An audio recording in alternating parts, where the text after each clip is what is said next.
Now, a consortium of researchers have used genetic modification to reduce mosquito populations in a controlled setting. This gene editing tool aims to reduce at least 90% malaria mortality and eliminate malaria in 28 districts by 2028. My colleague Sarah Penkra delves into the multifaceted challenges of Ghana's fight against mosquito-borne diseases. From the notorious Anopheles mosquitoes, which transmit malaria, to the Aedes mosquitoes, which carry diseases such as dengue fever and Zika virus, Ghana is home to a diverse range of these tiny yet formidable creatures, which has heightened concerns over public health. Malaria remains a top priority in Ghana's fight against mosquito-borne diseases, as climate, urbanization and socio-economic factors contribute to the ideal breeding conditions for mosquitoes. Despite progress made by the country in the provision of mosquito nets to vulnerable populations, the use of advanced diagnostic tools, the availability of malaria vaccine for children, and mosquito control initiatives, reducing the disease transmission rate remains a challenge. Within the cage, we do have males and females.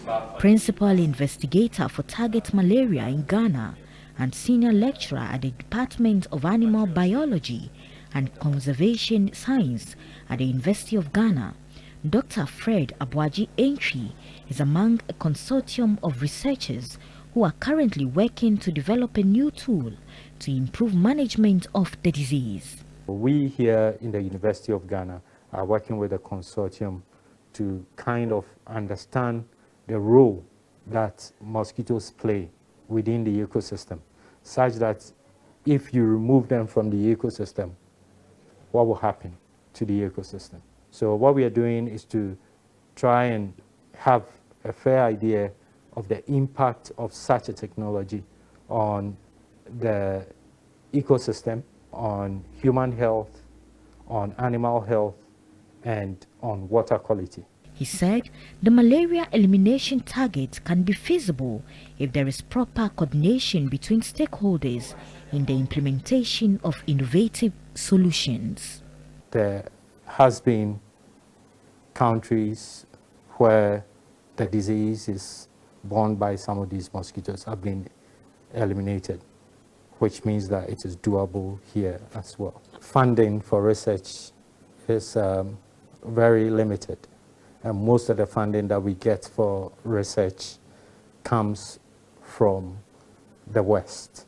And so if we don't get that support, then it becomes difficult for us to research into the very diseases that affect we as a people. Program Manager of the National Malaria Elimination Program, Dr. Kezia Malm, is certain the new tool, when developed, will improve progress made. I know there's a lot of research going on, not just in Ghana, but across the world, on making mosquitoes sterile so that the population of malaria mosquitoes are reduced, and then even when they mate, they don't produce more. So some innovations, but we are yet to see them come upscale. Ghana stands resolute and determined to reduce the burden of mosquito-borne diseases, using World Mosquito Day to create more awareness about the parasite. Sarah Penkra, TV3 News, Accra.